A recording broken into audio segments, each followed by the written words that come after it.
Hello everyone, welcome back to V. We have all been broken into millions of little pieces. We have been put back together and we have been broken again and we have we are just evolving in this process called life. So if you have been broken and if you are broken now, I just like to leave little inspirational, encouraging words on this channel to help lift your day. I will read from my books. I have 2 books published on Amazon so far. One is called The Childhood Memories Growing Up in Dominica, and the other one is called Struggles of a Teenager when I was in St. Thomas. I also have a couple other books I'm still writing, so when that is published, I'll also let you know. But growing up in Dominica was fun. As a child, I always thought we were poor. Even though in the neighborhood, the little community we were in, we had a lot. My mom had a nice house.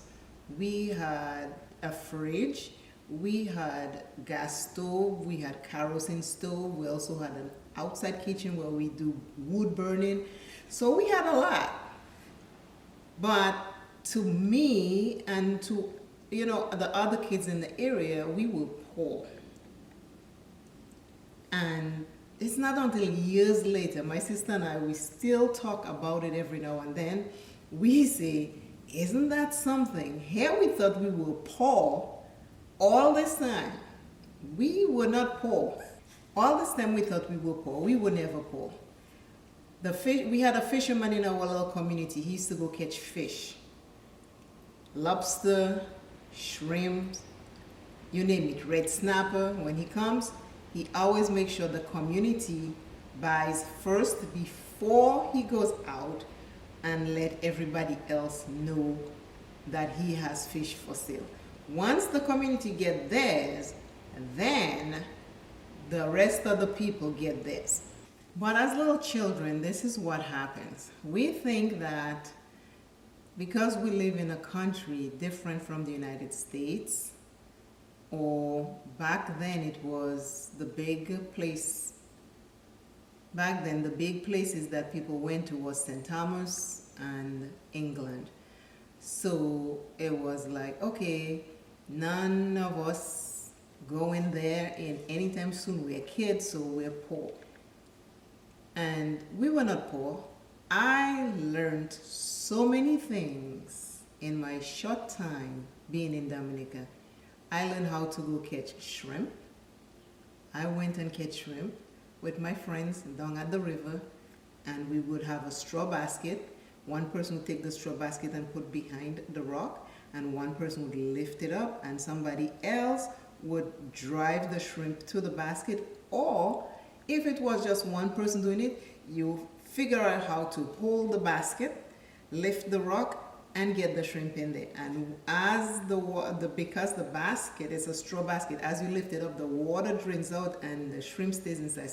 Sometimes the shrimp would jump up and down and try to jump out the basket. Sometimes that happened and sometimes it didn't. But I ate shrimp as a child and didn't know shrimp was this big thing back in America in the day when I was 6, 7, 8. I was having shrimp, I was having lobster, I was having red snapper, so snails. I used to go we call it by the bay. The section of the island that I'm from has the Atlantic Ocean. So the rough waves would hit the rocks. And there was a section called Dubic. There was a wall. It was a water retaining wall to prevent the ocean from going in, even though that didn't help. But because the Atlantic Ocean is just rough, you can't contain it. So it eventually goes over the wall. And I would go there during the day and just pick the snails off the wall and put in a basket, take it home and cook it and have that. So where I thought I was poor as a child growing up in Dominica, I was really rich in so many ways. I ate so many things at a young age. I didn't have to wait until I was grown to have those kind of delicacy in food. So in hindsight 2020, we always see better, but as a kid you don't know that. I raised up with my mom putting a charcoal pot and then taking the hot comb iron, put in there, and hot combing our hair. Same thing for ironing clothes. Take the, it was, back then it was those very heavy piece of iron, and you can iron your clothes. Put that on the charcoal, it gets hot, and then when it gets hot, she takes a rag, wipe it, and then she irons the clothes. Our clothes was always pressed. Sunday best clothes was pressed, school clothes was pressed. We never looked dirty when it was time to do anything. And me as a child growing up, I loved to play in mud. I would get water and take it and play in mud. And sometimes you pee in the mud. Sometimes you pee in the dirt to make mud. That was just what was happening back then. It might sound disgusting now. But at the time, as a 5-year-old, 6-year-old, having fun, playing, that was it. I didn't stay inside a lot. I love being outside. I would go down to the river. I would go to the mountains. I would go climb the guava trees, get guavas, go back home, make guava jam. I would not listen to my mom half of the time. She's like, don't go down by the river today. I'll be like, no. And then the minute she's doing something else, I'm gone. And one day, I paid the price. I have this big old nut right here. Let me see if I can show you. Right here in my head.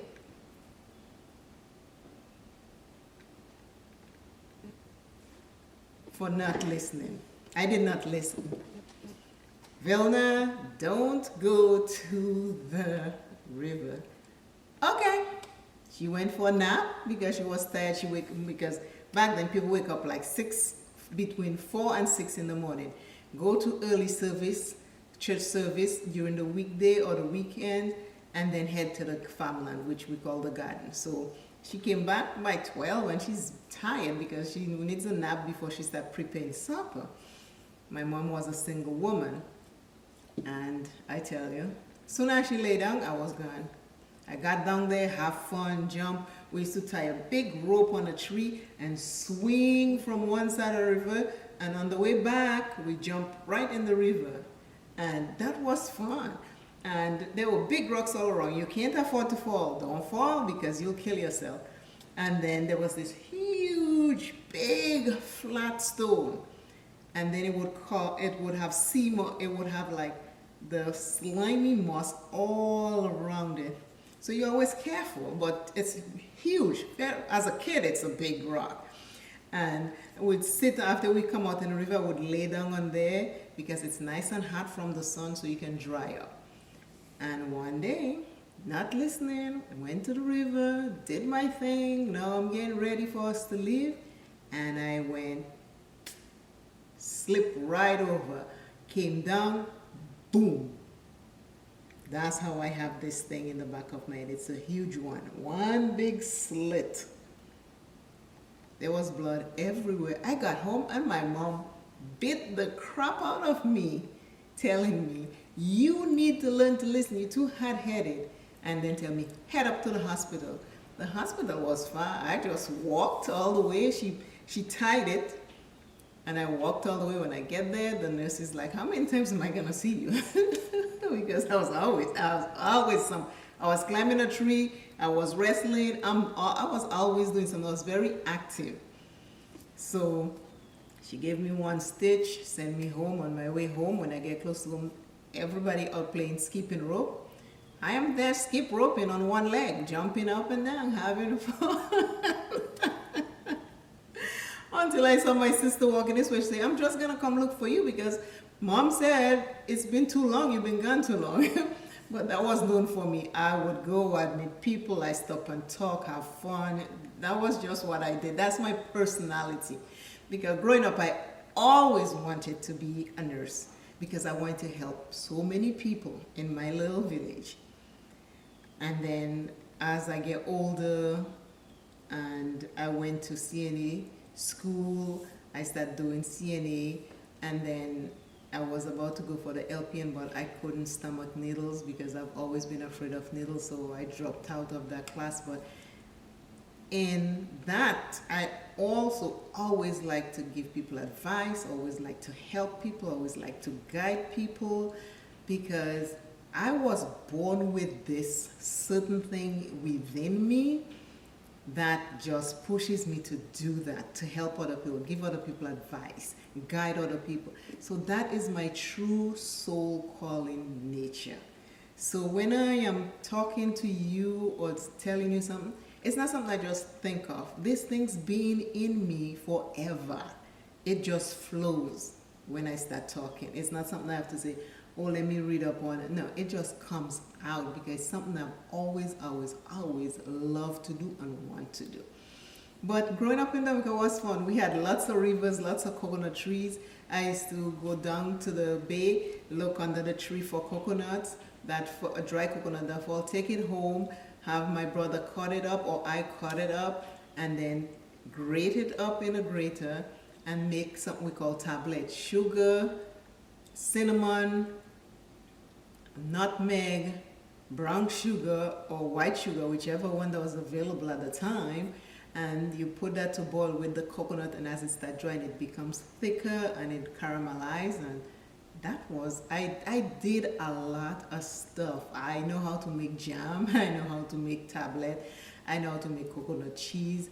I mean, I was always a creative, go-getter kind of child. Right now I'm like, but that's not my normal, I've always been nonchalant. I've always tried to make sure that my happiness is real and not just pretending. If I'm not feeling well, I'm not feeling well, I will tell you.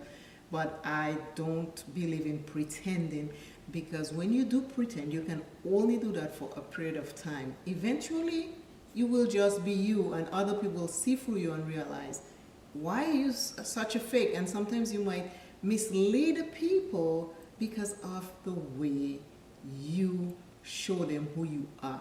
So always show up as your true self. If somebody like you, let them like you for your true self. If somebody don't like you, let them don't like you because of your true self. Don't try to be a copy, because you are an original. Authenticity is important to your soul. When you pretend, you're killing your soul. Stay true to yourself always, and then if there is a correction that you need to do in your life, look at it, see what purpose it serves, and do it. But do it because it's going to bring change to your life, not because it is to please other people. I love you, and I will see you in the next read.